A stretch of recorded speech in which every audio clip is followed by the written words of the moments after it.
کبھی کبھی تاریخ میں کچھ ایسے واقعات ہوتے ہیں جو دیکھنے میں تو بہت چھوٹے لگتے ہیں، لیکن ان کے اثرات بہت گہرے ہوتے ہیں۔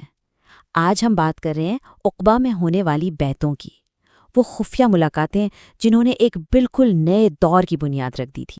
تو سوال یہ اٹھتا ہے نا کہ بھائی ایک وعدہ، صرف ایک عہد، وہ بھی چند لوگوں کے بیچ، یہ کیسے پوری تاریخ کا رخ موڑ سکتا ہے؟ چلیں اسی کو سمجھنے کی کوشش کرتے ہیں۔ اچھا، ان وعدوں یا بیعتوں کی اہمیت کو سمجھنے کے لیے ہمیں تھوڑا پیچھے جانا پڑے گا، اس وقت کے مکہ میں حالات کو دیکھنا پڑے گا، کیونکہ اس وقت مسلمانوں کے لیے وہاں رہنا تقریباً ناممکن ہو گیا تھا۔ اور یہ کوئی معمولی مخالفت نہیں تھی کہ بس کوئی کچھ کہہ رہا ہے، نہیں، یہ ایک مکمل سماجی بائیکاٹ تھا۔ معاشی طور پر انہیں بالکل الگ تھلگ کر دیا گیا تھا، اور جو بھی اسلام قبول کرتا اس پر سیدھا تشدد کیا جاتا تھا۔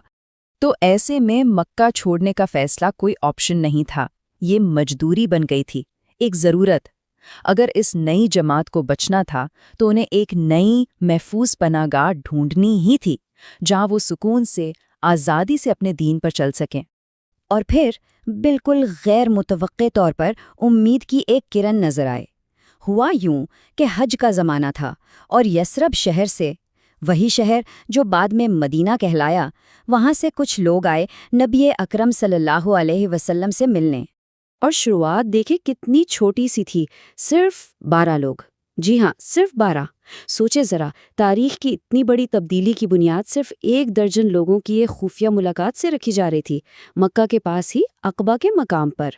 تو یہ جو پہلی بیعت تھی یہ بنیادی طور پر کچھ اخلاقی اور ایمانی اصولوں پر تھی۔ مطلب عہد یہ تھا کہ اللہ ایک ہے، اسی کی عبادت کرنی ہے، چوری، زنا اور اپنی اولاد کو قتل کرنے جیسے بڑے گناہوں سے دور رہنا ہے، اور ہر اچھے کام میں پیغمبر کی بات ماننی ہے۔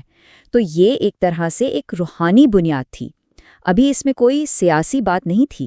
لیکن بات یہیں پر ختم نہیں ہوئی۔ ٹھیک 1 سال بعد چیزیں بہت تیزی سے بدلیں۔ یثرب سے اس بار ایک بہت بڑا گروپ واپس آیا، اور وہ پہلے سے کہیں زیادہ بڑا اور سنجیدہ عہد کرنے کے لیے بالکل تیار تھے۔ اور تعداد دیکھیں، پچھلے سال 12 تھے اور اس سال 75، جن میں 73 مرد تھے، اور یہ بہت اہم بات، 2 خواتین بھی شامل تھیں۔ مطلب صرف 1 سال میں یہ پیغام یثرب میں کتنی تیزی سے پھیلا تھا، اس کی جڑیں کتنی گہری ہو گئی تھیں۔ اور اس بار جو عہد تھا اس کا خلاصہ ایک جملے میں کیا جا سکتا ہے: ہم آپ کی حفاظت ایسی ہی کریں گے جیسے ہم اپنے بیوی بچوں کی کرتے ہیں۔ اور بس یہی وہ لمحہ تھا جس نے سب کچھ بدل دیا۔ یہ اب صرف ذاتی ایمان کی بات نہیں رہی تھی، یہ ایک مکمل دفاعی معاہدہ تھا۔ وہ لوگ نبی اکرم صلی اللہ علیہ وآلہ وسلم اور تمام مسلمانوں کو اپنے شہر بلا رہے تھے، اور اپنی جان کی قیمت پر ان کی حفاظت کی گارنٹی دے رہے تھے۔ تو فرق اب بالکل صاف نظر آ رہا ہے نا؟ پہلی بیعت 12 لوگوں کا ایک ذاتی اخلاقی وعدہ، اور دوسری بیعت 75 لوگوں کا ایک مکمل سماجی، سیاسی اور یہاں تک کہ دفاعی اتحاد۔ بس یہی وہ ٹرننگ پوائنٹ تھا جس نے آگے کے تمام دروازے کھول دیے۔ یہ دونوں بیعتیں، اور خاص طور پر یہ دوسری والی، ایک گرین سگنل کی طرح تھیں، ایک اشارہ کہ اب وقت آ گیا ہے، اور اسی نے اسلامی تاریخ کے سب سے بڑے واقعے کی بنیاد رکھی، یعنی ہجرت۔ اب دیکھیں کہ واقعات کی کڑیاں کیسے جڑتی ہیں۔ سب سے پہلے عقبہ میں وعدے ہوئے، جس سے ایک محفوظ ٹھکانے کی ضمانت ملی۔ پھر اس ضمانت کی بنیاد پر مکہ سے مسلمانوں کی ایک منظم ہجرت شروع ہوئی، اور آخر میں وہاں پہنچ کر ایک نئی ریاست، ایک نئی کمیونٹی کی بنیاد رکھی گئی۔ اور پھر ایک بہت ہی علامتی قدم اٹھایا گیا، یثرب کا نام بدل دیا گیا۔